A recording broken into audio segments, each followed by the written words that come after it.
सारे addresses check कर लिए लेकिन उनमें से कोई भी दिलान की मां नहीं। कहीं कुछ रह तो नहीं गया? आखिर हम ढूंढ क्यों नहीं पा रहे? मैं इस शक के साथ नहीं जी सकती। मुझे जानना होगा कि ये ब्रेसलेट दिलान का है या नहीं।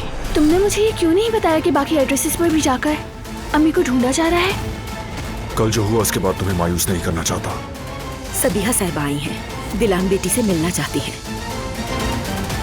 खुश आमदीद, अंदर तशरीफ लाएं।